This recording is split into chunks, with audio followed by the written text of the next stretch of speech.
I mean, we were looking for a band name that was German because everybody wants me to write in German and to sing in German. And to have a name that can be pronounced even when you're not German speaking, but also that has a meaning or that opens up a playground to play with, to have different associations with it. The most obvious one is the literal one, like the one that you just mentioned, right? With torture chambers that we know from medieval time, Inquisition times and stuff like that. And I mean, we're all in the band like you. We are very interested in history and all these things. But for me, I also try to have a bit of a broader kind of association with it. Like I was thinking about what is the most, like the craziest torture chamber I can think about, or the craziest torture instrument, and that's the human brain. I mean, everything we know derives from this, right? And when you look at it from this point of view, it actually opens up many more possibilities. You know, when it's about writing lyrics, you know, I don't want just to be stuck with the literal meaning of torture chamber. I just really want to open it up, and the human brain is a great place for crazy stuff.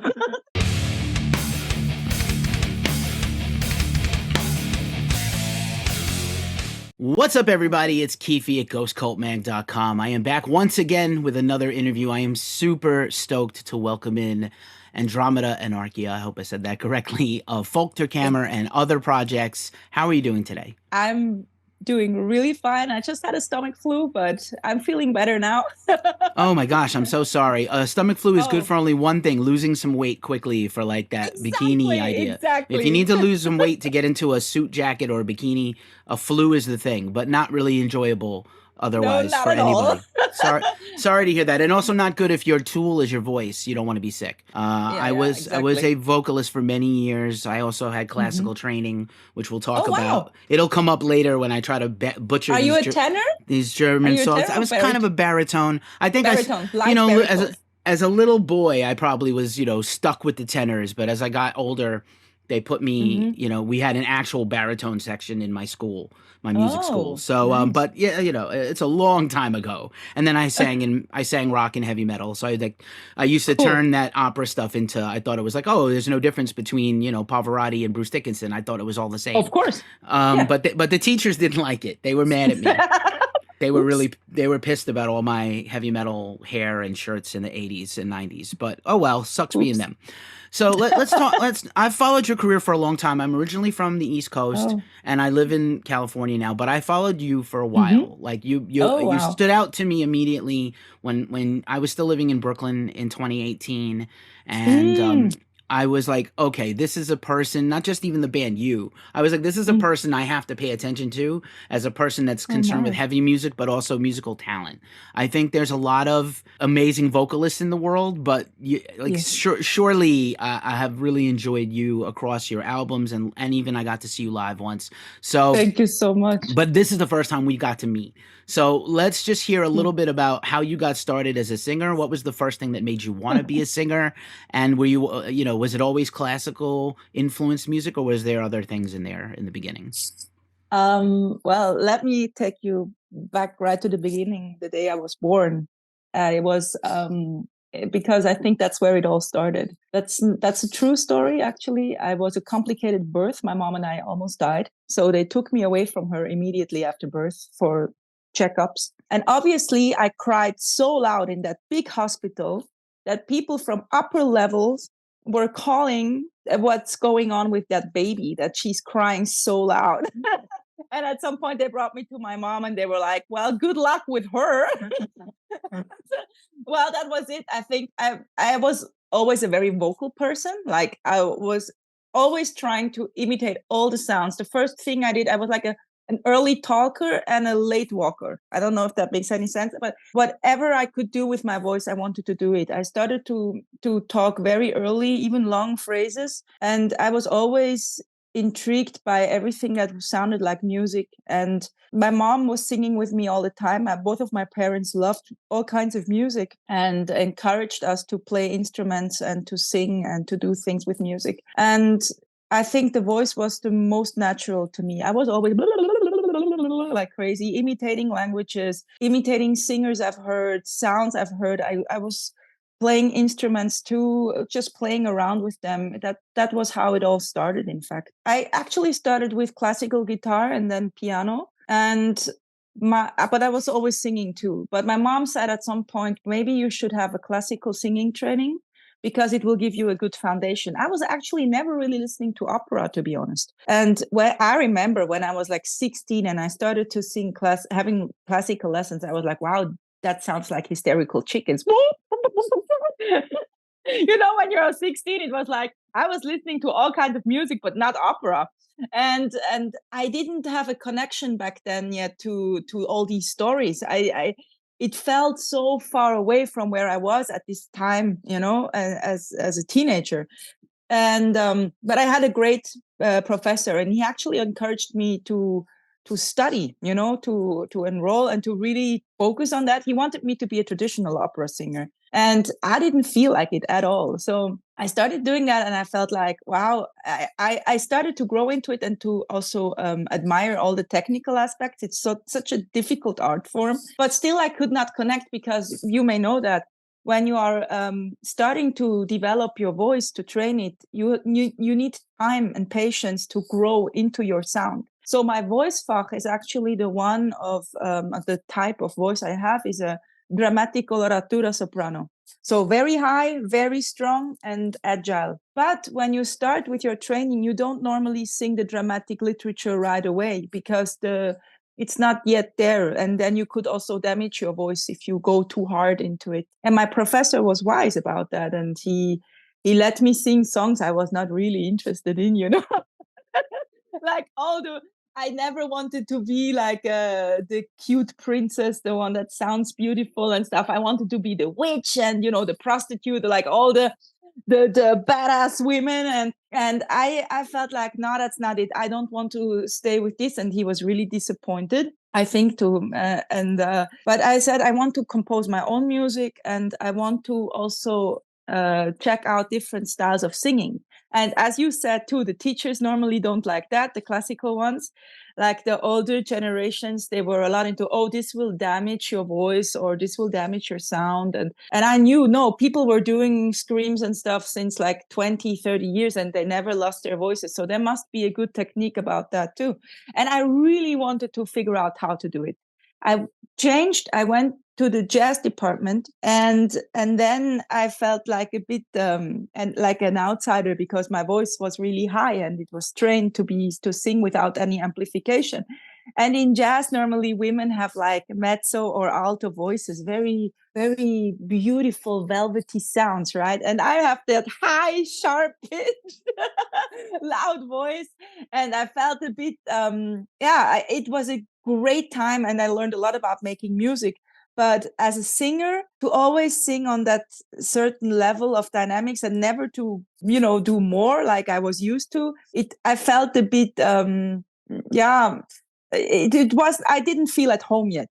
So I then thought about what kind of music appreciates high and loud voices. And of course, it's metal and rock, So I then went into this, and in the beginning it was more like experimental and also progressive rock music and metal. And the more I went to New York, the more it became like really extreme metal, and which I actually really love. So it took me by surprise. And it was also because, I really tried to drift away from the classical singing. It was because of New York, because of Zach, and because of Laurent, that they told me, hey, you have actually a great sound, an operatic sound, bel canto sound. You should use it. And I was like, well, okay. I to avoid that. But then they were like, oh, no, you should really use it. And then I was like, okay. And Zach was like, can you combine that with metal screams?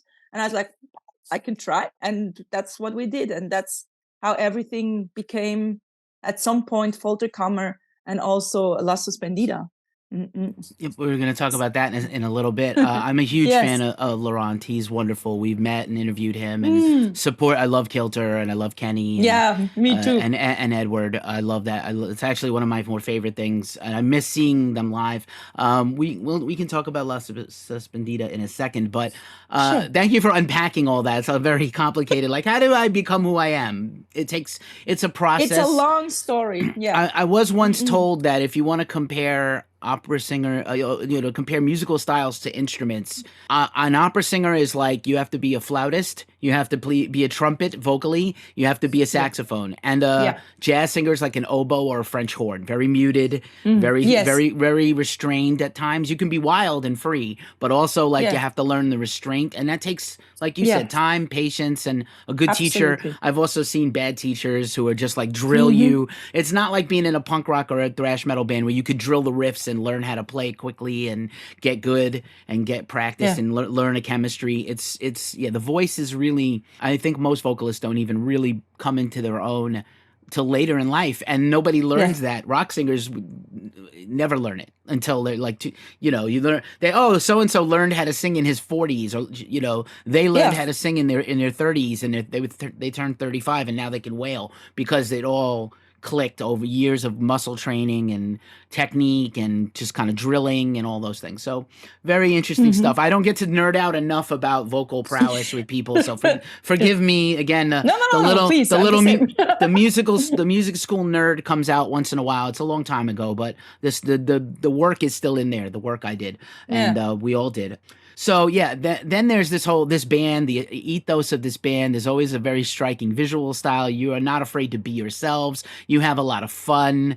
I've seen a bunch of fun videos. So it's not just like, we do this serious music for serious music fans. You're also humans with personalities, and the band has a lot of, I don't know, oomph. I don't know how else to put it. I'm at a loss for words, but I love just kind of the whole presentation of the band and yourself. Thank you so much. Yes, it's like a mix of different people with very different backgrounds, and that's the result that you get from all of this. Yeah, like definitely an amalgam of all the things, which is, it's necessary to get something unique and original. And I think that's the thing I was thinking of saying earlier is I like that your path has been about your own music and originality, also classical music and jazz and other forms of older music. There's not a lot of new ground being broken. So like that's why it's not interesting or exciting. If you can make something brand new that has all these elements, it's much more exciting as a performer and also as a fan. I think, I really like, in terms of classical music, we have soundtrack scores for movies, and nobody's out there composing symphonies anymore that I know of. If you're out there, let us know. I'll gladly talk to a classical composer about their latest symphony and highlight you, because like I'm dying to know somebody who does. I want to know someone who's doing it. Yeah. It's such a huge work to work something like a symphony or an opera. It's enormous. I mean, an album is already a huge work. Now imagine what you have to do to create a full opera or symphonic score. That's just nuts. Right, exactly. By the way, I didn't even know what Folterkammer meant until I went to the Torture Museum exhibition in Chicago, and they had one. And they had a little it's on my phone somewhere from 7 months ago, but I was in Chicago for Riot Fest, and I did some Chicago touristy things, and I was like, Torture Museum, perfect. It was horrifying in the best way. It was definitely upsetting. I'm not going to lie. I'm not squeamish. I love horror movies, and I love history, and especially here in America, we're so brutal to people, but all through time, it was really amazing. They had like a chastity belt on the restroom. I was like, for both all genders, all the genders had a chastity belt. I was like, this is sick. But they had a little piece on torture devices, and I was like, of course. And now it makes sense. So I don't know if there's a deeper meaning to the band name, or if it's just like a very cool name, but it's cool. Well, we had we were looking for a band name that was German, because everybody wants me to write in German and to sing in German, and to have a name that can be pronounced even when you're not German speaking, like something more easy, but also that has a meaning, or that opens up a playground to play with, to have different associations with it. The most obvious one is the literal one, like the one that you just mentioned, right? With torture chambers that we know from medieval time, Inquisition times and stuff like that. And I mean, we're all in the band like you. We are very interested in history and all these things. But for me, I also try to have a bit of a broader kind of association with it. Like I was thinking about what is the most, like the craziest torture chamber I can think about, or the craziest torture instrument, and that's the human brain. I mean, everything we know derives from this, right? And when you look at it from this point of view, it actually opens up many more possibilities. You know, when it's about writing lyrics, you know, I don't want just to be stuck with the literal meaning of torture chamber. I just really want to open it up. And the human brain is a great place for crazy stuff. For sure. And thank you for that. Yeah, I mean, I'm a writer, and we go to the most obvious common denominator, the low-hanging fruit. Weibermacht, let's turn to talking about the album now. Is this a concept record? I was trying to like rack my brain and feel like I've obviously musically it's connected song to song, but is it thematically connected also? Yeah. So Weibermacht, you find a translation that says power of women. But women, the word women in German is actually Frauen or Frau, singular, Frauen, plural. And the word vibe or Weiber in plural is a bit more rude. It's more like if you would say bitch power or power of bitches, something like that. It's a bit more aggressive. A vibe is a woman. You know, when a man doesn't really like a woman, when he considers her to be ugly or annoying or whatever, then he would call her a vibe. It's not a kind word, but I thought that's actually a great word to describe the frustration a guy like this must have when she's in charge. Right. It's also a way to take it back yourself, take the power back of the word. Own it. So definitely own it. And then we were thinking about what kind of lyrics do we write? What kind of album should this be? And I kind of tumbled into this topic of femdom, BDSM, femdom, like dominant women, because normally the display is always like submissive women and dominant men. Even within BDSM, the section that is femdom is very small, like with submissive men. And I just started to pull on that string, you know. And then I tumbled into this concept of Weibermacht, which is actually an official terminology from arts and cultural history that describes dominant women, or like even more from this point of view, very strong, handsome, or powerful men being in a submissive position because of a cunning or very beautiful or very seductive woman. You know, even the most powerful men being completely embarrassed and humiliated by a woman in front of everybody. And these stories go back. We know them from the Bible already, like, you know, really old stories. We know the depictions in ancient Greece, Greek mythology. We know them from medieval times. And this concept of Weibermacht actually traces back to the medieval times in Europe, where they were talking about, there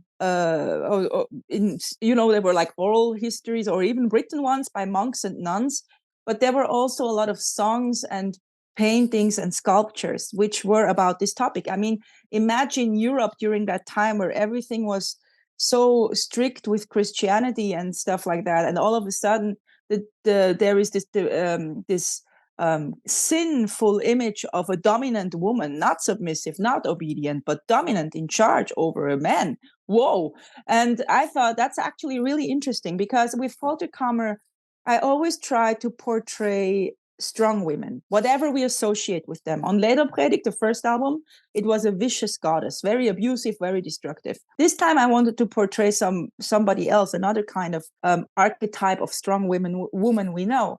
And I think the dominatrix is a very obvious symbol for that. I think it's a woman we associate easily with a certain role or a certain power she has, right? But for me, for Weibermacht, the dominatrix was just like one obvious example for that whole concept.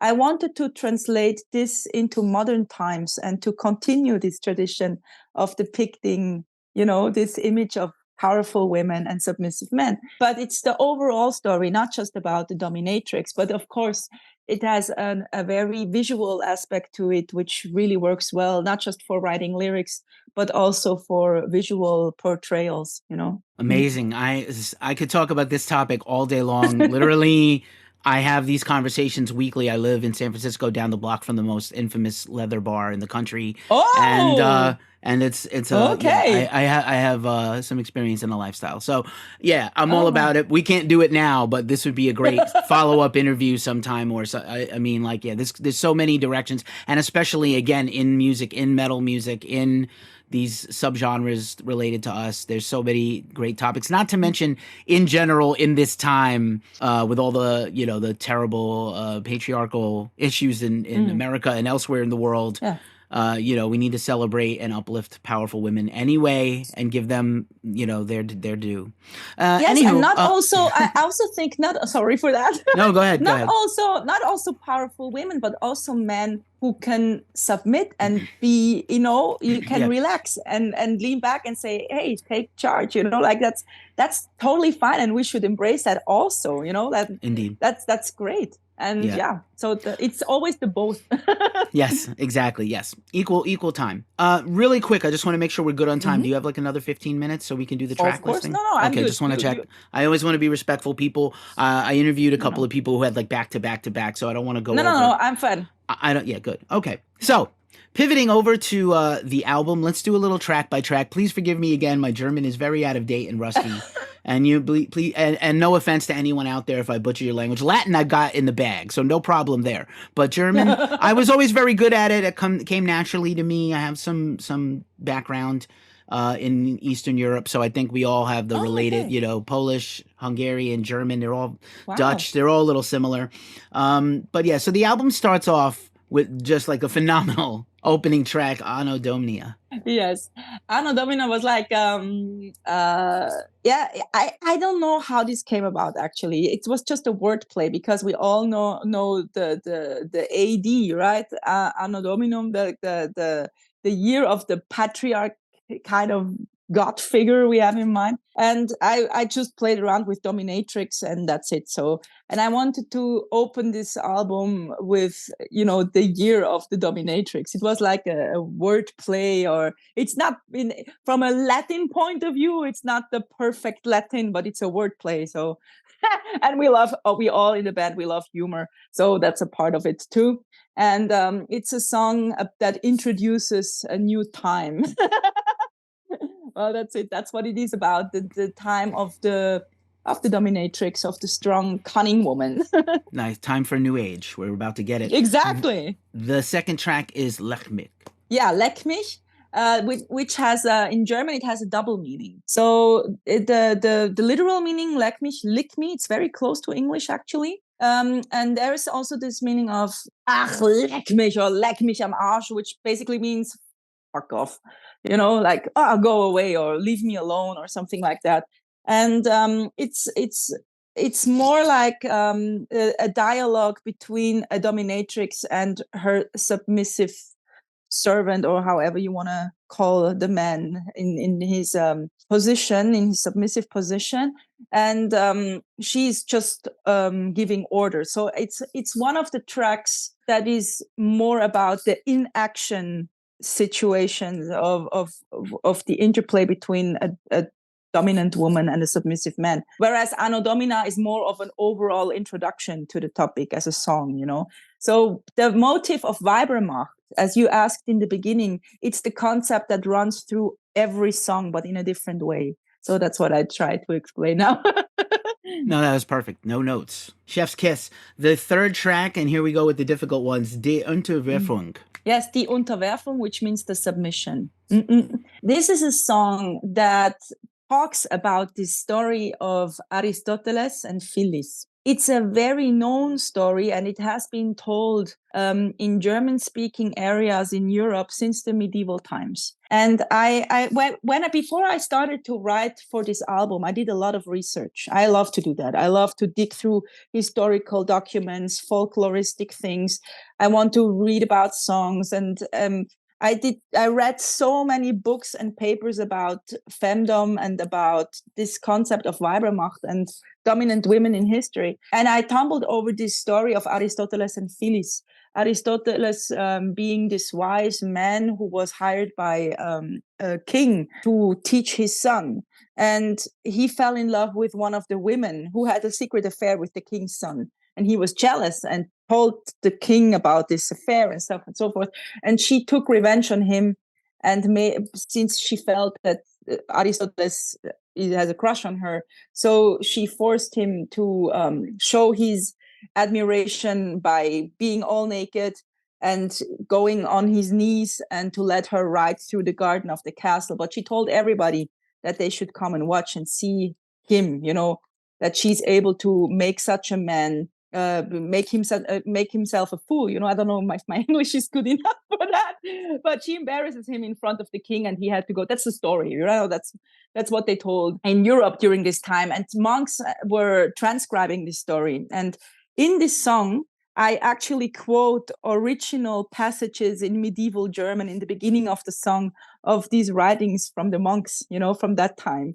I also include paraphrasing of an old nursery rhyme in the beginning of the song. So I try to always be very playful in my lyrics, and I want to have fun too. So there is always humor in it. There is something cabaret in it, but there's also something historical or mythological in it. And I felt like, wow, this is a story of Europe. I mean, I'm from Europe, so this is something that is a tradition since so many centuries, to tell this story in different variations. And I wanted to have a black metal version of it.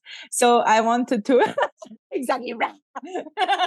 I thought this is a perfect story, and I want to make an adaptation of how we would do it in nowadays time. Nice. I mean, as musicians, we're storytellers too, right? So we have it was to be, right there. Yeah, we have to be. So this next track, the fourth track, is we'll see how we do with this one. Kiss mir die Füße. Kiss mir die Füße, which means kiss my feet. So in femdom, I guess in general, what I've learned, in preparation for this album, I actually also studied with a professional dominatrix from London. I wanted to really learn everything from all perspectives about this topic. And she told me that, as a matter of fact, most submissive men, they have a fetish with feet and shoes. It's a very, to be to somebody's feet, and to worship somebody by being in this lowered position. It's something very obvious within the frameworks of femdom. And I thought it's a nice symbolic, and I wanted to write about that because I thought that's an interesting song for a black metal band to sing about. Kiss my feet. It's a very sensual part, and as of course, she's not kind. The woman I portrayed, she's not kind. She's really dominatrix.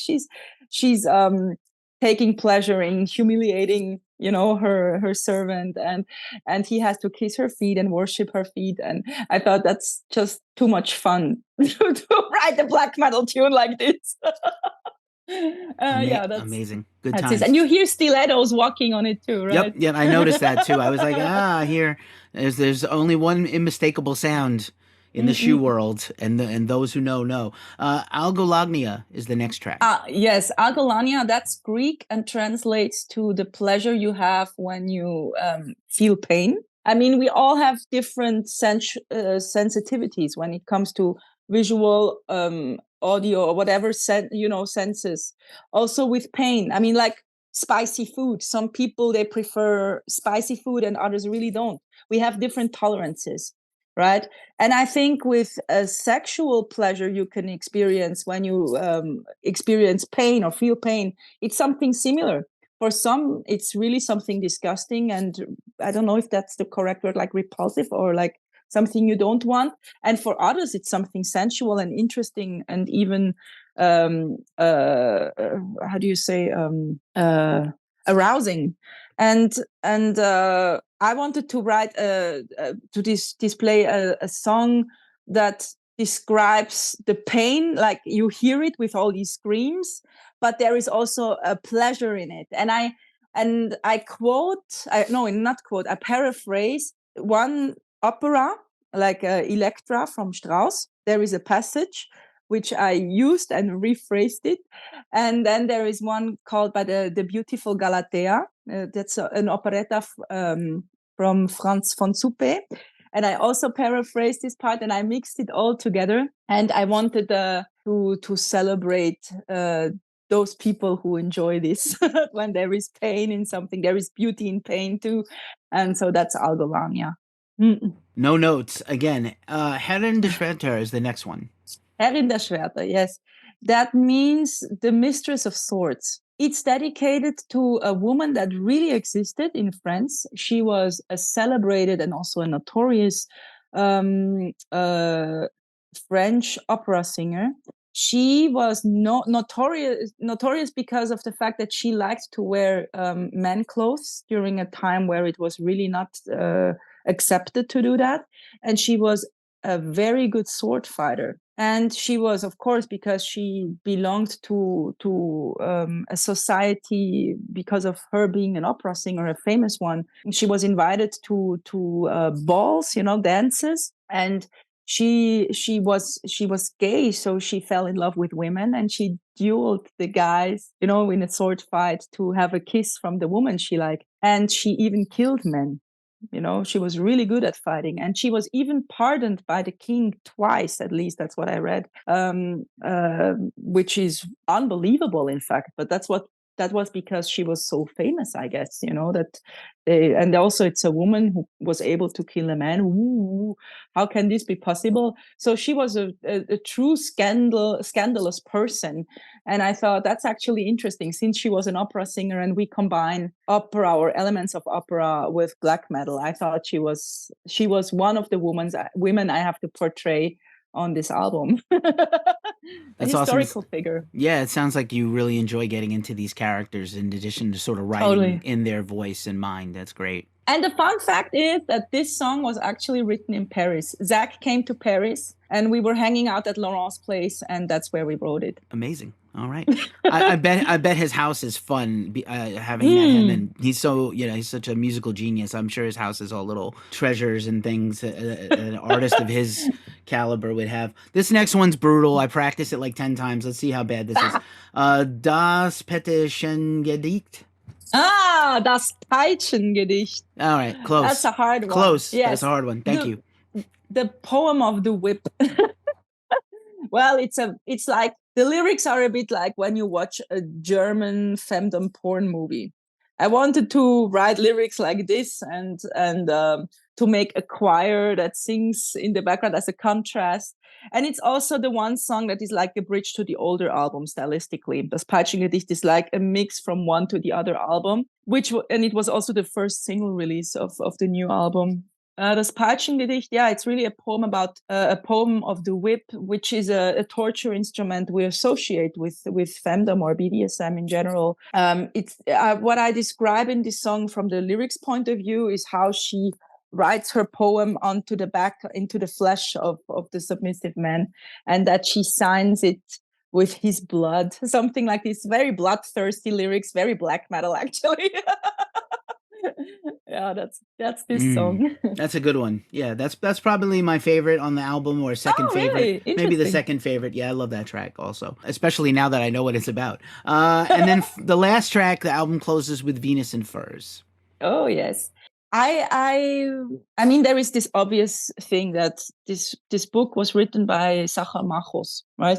It was an Austrian writer. And he wrote this book, Venus in Pelz, Venus in Fur, and it became instantly popular, even while he was still alive. And he talked about his own, I think it was a very autobiographical book, or like inspired by his own pleasures.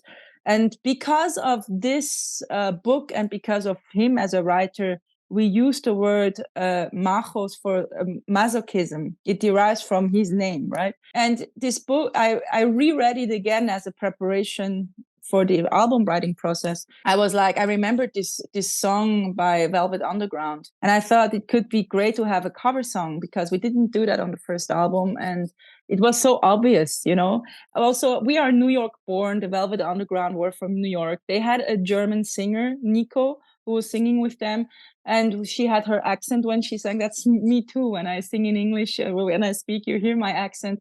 And I was like, actually, that fits really well, but we will do it black metal, so it has to have our stamp on it. And I think that's like the most New York sounding song on the whole album. Yeah, absolutely. And we all loved the song. It was like, okay, that's it. That has to be it. If there's a cover song, it's this one. That's amazing. I'm a huge Velvet Underground fan. I love Lou Reed, and there's a really great. Yeah, me too. There's a really great documentary about them that came out about a year and a half ago. I highly recommend it. It's pretty warts and all. Like it paints both sides of the band, the creativity and the explosion that they had, and then also the bad relationships and other problems and Warhol. It's a pretty interesting time capsule of that period of time in New York. Thank you for sharing all of that. Obviously, like really vivid pictures and descriptions really are helpful to put the album into a little more context, as awesome as it is. So I really am thankful for that. I forgot to mention that we have a review of your last show coming out on the site later today. I'm sitting on. Thank you so much. I'm sitting on it, you guys. Shout out to Katy at Suspiria PR for covering our Rebecca Page in New York City, one of our many people there who cover shows, and she also she also covered La Suspendida a month ago. So I'll close with this. This really deserves a whole other conversation, and probably I'll track down William Berger and Laurent at sometime. But I did want to just say, just to reflect on that project, I don't know what the future holds for it. I know it's difficult to arrange everybody's schedules. For those that don't know, we've covered it twice now. We also I got to hear the record version of it. I got the libretto. It was something that's like, this was made for me. I'm the person this is the audience for, a classical music fan and student formerly, and then this incredible story by William, and then again the presentation and the performance. Looking back on it so far, like what have you gotten out of that ensemble creation at the end, working in a larger ensemble as a featured player versus a band that's your band and your voice, just you? What have you learned from that, and like what could you take forward in your future music from La Suspendida? So you want me to compare the compare the two experiences, and how do you work in a group, in a large group, in an ensemble piece is a lot different. For those that don't know, when you work in a band, it's a different dynamic than when you work with a very large group where you're not the only star. It's loaded with talented people. I'm friends with Seven Sons. I obviously again I followed Kilter and other bands. So I've been a fan of all these musicians a long time ago. To share the stage with them, that's just unbelievable. Sometimes I'm just like, wow, I can't believe it. Somebody has to, to how do you call that? Like pinch me? That's unbelievable. But the difference is the most obvious one is the way of how you make music. So opera it's really an opera by all the points that are required to be fulfilled to be called an opera. So every note is written out, everything is composed, right, to the last bit and piece. And of course, different interpreters will have a certain way of how they deal with the information on the score, but still everything is written, and so you have to follow that. There is not a lot of freedom. It's like when you ride a horse. And how do you call that when you do like a parcours, like with the horse, and there is a name for that, dressur in German, but I don't know how it's called in English. So everything is coordinated, and like a dance, like a ballet, everything is clear, and the horse has to do this and that. And you are very similar in the opera. You have to follow a certain line. When you play music with a band, it's more open. It's like when you take your horse and you just go outside and you let it run. You know what I mean?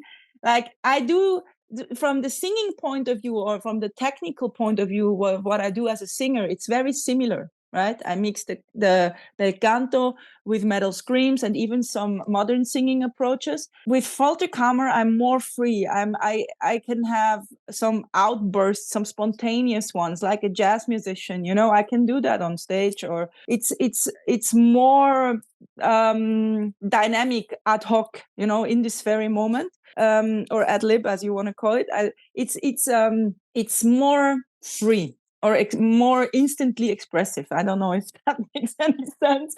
But with the opera, you have to follow through. You have your lyrics your parts. Everything is written out, and you have. This opera is, from the musical point of view, it's extremely challenging. It's very difficult music.